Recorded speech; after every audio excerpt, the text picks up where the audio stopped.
commence les news de ce soir avec de l'automoto, du NASCAR, plus précisément Michael Jordan, propriétaire d'une écurie. Seul propriétaire noir d'une franchise d'un grand championnat nord-américain, les Charlotte Hornets en NBA, Michael Jordan va également devenir un des rares propriétaires noirs de l'histoire de la NASCAR, le championnat de stock car américain. L'ancienne légende des Chicago Bulls, 6 fois champion NBA, a annoncé lundi qu'il allait lancer une nouvelle écurie. Lundi, l'équipe ne devrait aligner qu'une seule voiture pour l'instant. Elle sera confiée à Bubba Wallace, le seul pilote noir du championnat qui a été au centre de nombreuses attentions ces derniers mois. Et puis on reste dans les voitures de la Formule 1, plus précisément Fernando Alonso de retour. Près de 11 ans après avoir quitté Renault fin 2009 pour rejoindre Ferrari, Fernando Alonso fera son retour la saison prochaine dans l'écurie française qui sera rebaptisée Alpine en 2021. Le pilote espagnol était lundi à Henston, en Angleterre, dans l'usine où sont conçus les châssis des Renault Formule 1. Avec cette écurie, il a remporté ses 2 titres mondiaux en 2005 et 2006. Fernando Alonso fera son retour après 2 années loin de la Formule 1 et pendant lesquelles il a remporté les 24 heures du Mans. On passe maintenant au rugby. Laporte en garde à vue. Bernard Laporte, le patron de la Fédération française de rugby, Moed Altrad, le président du club de Montpellier, ainsi que 3 autres personnes ont été placées en garde à vue ce mardi. À 10 jours de l'élection à la présidence de la FFR, Bernard Laporte est visé par une enquête sur ses liens avec le groupe Altrad, propriétaire du club de Montpellier et sponsor des Bleus. Cette affaire pourrait lui porter préjudice dans cette élection. On passe maintenant au basketball et en France, le All-Star Game est annulé. La Ligue nationale de basket a annoncé l'annulation définitive du traditionnel All-Star Game organisé tous les ans à Paris pendant les fêtes de fin d'année. Les restrictions d'accueil du public dans les salles limitées à 5000 personnes, potentiellement moins avec les mesures de distanciation physique, ont eu raison de l'événement. Aucun report n'est envisagé plus tard dans la saison. Toutefois, Alain Béral, le président de la Ligue nationale de basket, rassure que l'événement qui rassemble les meilleurs joueurs français et meilleurs étrangers pourra avoir lieu l'année prochaine. Et en football, un mot de transfert, Arturo Vidal signe à l'Inter Milan. Arturo, on va parler du Boaké FC. Abi Yao a la confiance des dirigeants. La formation du Boaké va démarrer la nouvelle saison avec Abi Yao. Le technicien ivoirien a en effet été confirmé à la tête de Boaké FC par le président Diabaté Issa. C'était au cours d'une rencontre le samedi dernier. Ancien coach de Williamsville Athletic Club, Abi Yao possède l'expérience de la Ligue 1. Attendu dans la capitale du centre dans les prochains jours, il devra faire de Boaké une équipe qui compte dans le championnat ivoirien. On parle maintenant de l'USC Bassam. Akassou Koutouan a été recruté. L'ancien joueur et capitaine de la SEC Mimosa est désormais sociétaire de l'Union sportive des clubs de Bassam. Libéré par le club basé à Mputo, l'expérimenté défenseur s'est engagé avec les Bleus et Rouges. Si la durée de son contrat est inconnue, on s'accorde à dire que Bassam a frappé un gros coup sur le marché des transferts en Ligue 1 ivoirienne. S'il est épargné par les blessures et retrouve la pleine mesure de son talent, il devrait être un renfort de qualité pour les insulaires. Et on termine avec ce match amical, gros duel entre les éléphants et les samouraïs. Le 13 octobre prochain à Utrecht, aux Pays-Bas, la Côte d'Ivoire affrontera le Japon en match amical. L'information a été dévoilée par le Japan Football Association sur son site internet. 6 ans après leur opposition en Coupe du Monde au Brésil en 2014, éléphants et samouraïs bleus vont se rencontrer à nouveau. Notons que 4 jours avant, la bande à Patrice Bobel sera face au Nigeria, toujours en amical. Voilà un petit peu l'essentiel de l'actualité sportive du jour. Eh bien, il ne nous reste plus qu'à retrouver notre grande team qui a beaucoup de choses à nous dire, ma foi, ce soir, une fois de plus. Salut la team! Oui, salut Tia. Comment allez-vous? Très bien. Trop bien. Ça va, super?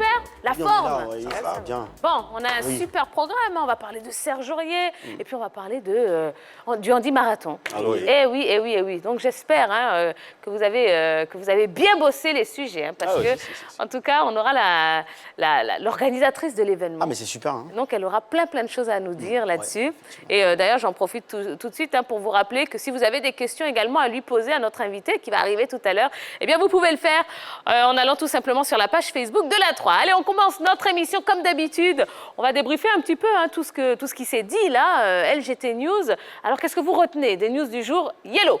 Alors, ce que je retiens, et en tant que grande fan des éléphants, je retiens que le 13 octobre, il y aura un grand duel entre nos pachydermes et les samouraïs. Alors, les 28 et 60e mondiaux au classement FIFA s'affronteront le 13 octobre prochain à Utrecht, aux Pays-Bas. Et la Côte d'Ivoire, bien évidemment, affrontera le Japon en match amical. Ces deux équipes-là se sont rencontrées 3 fois dans l'histoire du football avec une victoire pour le Japon contre 2 pour la Côte d'Ivoire qui remonte au mondial 2014. Alors les effectifs ayant changé ou s'étant améliorés de part et d'autre temps chez le Japon comme chez la Côte d'Ivoire, on espère quand même avoir un très beau match et on espère aussi que nos pachydermes auront du répondant. Quand on sait que cette équipe japonaise est très athlétique, on pense qu'après le match, 4 jours après le match contre le Nigeria, la Côte d'Ivoire aura du répondant et qu'elle battra le Japon. Bon, allez, petite interrogation là, comme ça, rapidement. Oui. Ça fait combien de fois que ce sera la quelle fois en fait que la Côte d'Ivoire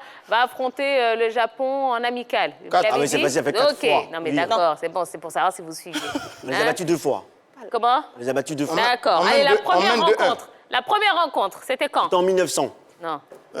2008. En 2002.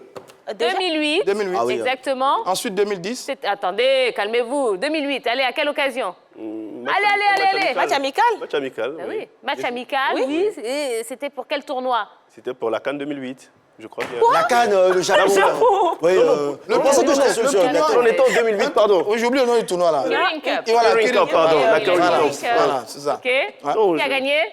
Ah, mais c'est facile, c'est la Côte d'Ivoire. Les éléphants, 2-0. On a fait pas moi la partout, bonne. je pense, 2 partout. 1-0 pour le Japon. 1-0 pour le Japon. Allez, pour la petite histoire, c'est vrai que c'était la première fois, le premier match d'un certain Vaïd Halilovic. Ah ouais. Ah oui, Eh ah oui. oui. Et puis, pour la petite histoire, eh bien, la Côte d'Ivoire avait joué en infériorité numérique parce qu'on n'avait que 10 joueurs, Oui. concrètement, sur Oui, le si, papier. c'est vrai. Et il a fallu écrire le nom d'Idriss Diallo, le mettre sur la liste des joueurs. Lequel? Vice-président Chargé de la Fédération ivoirienne. À l'époque. Ah oui. Exactement. Ah, d'accord. Exactement. Et il jouait à quel poste? Le défenseur? Non, c'était pour Il n'a remplir pas la fin de joué. match. Mais il n'a pas joué. Non, Il je était sais. sur le banc, c'était juste parce qu'il fallait remplir Ouais, des cases. mais devant, tout là, on met son simplement. poste aussi. Devant, là, peut-être ils ont mis défenseur. Gardien. Gardien de but. Voilà, et puis la deuxième rencontre, c'était en 2010, préparation pour le mondial, évidemment. 2-0 pour la Côte d'Ivoire. Et c'est ce fameux match dans lequel Didier Drogba s'était blessé au bras. Ah C'est oui. ça se qu'il avait rappelle été bien diminué un petit peu physiquement lors de ce mondial. Tanaka, on se rappelle bien de lui qui avait... Tanaka, Ah, ils ont pratiqué absolument. du coup fou Il y sur avait, Drogba. C'est pas normal. Comment oublier son nom, hein? C'est plutôt 2 matchs amicaux au lieu de 4. Ils se sont rencontrés lors de 2 matchs amicaux. Le Japon et la Côte d'Ivoire. Ah oui. Non, le fait, 4e match, c'est bientôt. Celui du Voilà, ça, c'est celui le du 13, c'est le quatrième Mais ce ne 4e sont pas des match. matchs amicaux. Les 4 ne sont pas des matchs amicaux. Oui, bon, bien sûr. Voilà, Il y a c'est ce eu que un je match de Coupe du Monde disais. en Voilà, 2014. 2014. Match officiel 2014, Exactement. remporté par les éléphants de Côte d'Ivoire. Exactement. Voilà. 2-1 face donc au Japon. Bon, allez, merci beaucoup. Je vous en Merci prie. Hello, merci les autres. C'est Allez, on c'est une continue. bonne équipe, hein, le Japon. Bon, merci. Allez, on continue avec vous. Alors, nous, on va s'intéresser au football local pour parler de transfert de l'USC Bassam, qui est proche de recruter Akasso Koutouan, l'ex-défenseur et capitaine des Jaunes et Noirs. Eh bien, les insulaires sont en train de faire un gros coup en recrutant ce joueur. On a pu le contacter. Le joueur nous a laissé entendre qu'il n'a pas encore signé officiellement, mais il y a un accord de principe qui a été établi entre lui et les dirigeants. On parle de 2 ans de contrat pour être signé. Et puis, le joueur aussi nous a confié qu'il a été séduit par le discours de l'entraîneur Boudo Omori, qui l'a convaincu de rejoindre l'équipe de l'USC Bassam pour se relancer dans la mesure où il sort de blessure et le joueur a adhéré à ce projet-là. Et puis, on n'oublie pas aussi que Boudo Mori, on l'a aussi contacté et il nous a laissé entendre qu'au regard des qualités du joueur, de son style et de son expérience, il pourrait apporter un plus à cette équipe de l'USC Bassam. Donc, quand on regarde tout ça, c'est déjà une très bonne chose pour le garçon, pour le joueur qui a été longtemps blessé du côté de l'ASEC Mimosa et se relancer dans cette équipe de l'USC Bassam, c'est une très bonne chose. Dernière information aussi à savoir, c'est que Aristide Bansé est celui-là même qui est en train de piloter le transfert du garçon du côté de l'USC Bassam. C'est ce qu'il nous a confié lui-même à Kassou Koutouan. Donc on lui souhaite bonne chance avec cette équipe de Bassam. C'est proche, c'est très sûr qu'il va signer avec cette formation. D'accord, allez, petite interrogation concernant le joueur. Qu'est-ce qu'il a mangé au petit déjeuner? Non, je rigole. Allez. Ah oui, il a mangé du riz. Tout comme nous. Vous avez eu peur, hein? Voilà, toi là, tu n'es pas bien. Allez, on poursuit avec vous. Ah oui, on va s'affairer et puis on va aller en France pour s'affairer. En Côte d'Ivoire, ici, on parle de la Fédération ivoirienne de football qui a tous les problèmes. En France, c'est la Fédération française de rugby qui a tous les problèmes. De rugby. De rugby. Voilà. Ça c'est la vraie appellation de rugby. Rugby. C'est pareil, on dit rugby. Ça, c'est pour les Français, là. Bon, comme on est bon ivoirien, donc de rugby. C'est pas grave. Rugby pour voir à la maison, c'est pas Bon, pas allez-y, oui. Eh bien, à 10 jours de briguer sa succession à la tête de la Fédération française de rugby, eh bien, Bernard Laporte, voilà, l'actuel président de cette fédération-là, est placé en garde à vue et c'est ce matin-là qu'il était placé en garde à vue à Paris par la police financière, toujours dans l'enquête sur ses liens avec le groupe Altrad, sponsor de l'équipe de France de rugby. Eh bien, M. Laporte est notamment soupçonné d'avoir favorisé le Montpellier Hérault Racing. Voilà, c'est le club dont le président est en affaire avec la société de Bernard Laporte. Voilà, ça c'est un petit scoop là que je vous donne. Okay. En intervenant auprès, voilà, Bernard Laporte est intervenu auprès de la commission d'appel de la Fédération française de rugby pour faire diminuer ces sanctions, voilà, des sanctions contre le club fin juin 2017. Eh bien, sanctions qui étaient pour le club de Montpellier de payer la somme de 70 000 €.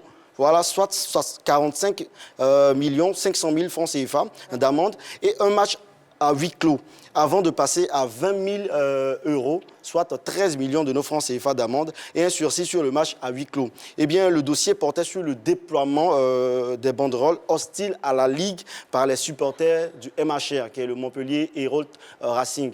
Voilà, c'est tout comme en Côte d'Ivoire, hein. Souvent les supporters, là, ils font des trucs qui ne sont pas bien, et puis c'est le club qui en paie les frais. Et du coup, ce club de rugby là, de Montpellier a payé les frais du mauvais comportement de ses supporters. Eh bien, Moed Altrad, propriétaire du club de rugby de Montpellier, a également été placé lui aussi en garde à vue. Voilà, c'est grave. Tout comme Claude Hatché, le patron du Mondial 2023 de France, voilà, de rugby organisé par la France, et deux autres responsables de la fédération, à savoir Serge Simon et celui qu'on appelle Nicolas Ourquet. J'espère que le dénouement de tout cela sera vraiment bien. D'accord. Il y a vraiment problème.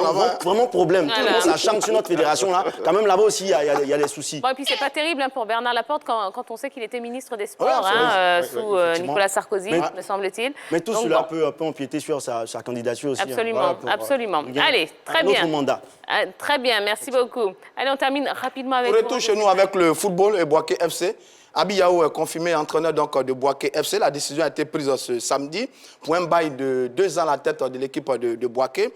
Il est arrivé d'ailleurs cette saison. Il a joué le 8e de finale de la Coupe nationale face à l'équipe de l'Estanda qu'il a gagné d'ailleurs avec l'équipe de Bouaké 3-0. Malheureusement, la Covid s'est invitée à la fête. Donc là, c'est la reprise. Il conserve son groupe. Il n'y a pas de départ. Il n'y a pas de nouvelles recrues pour l'instant.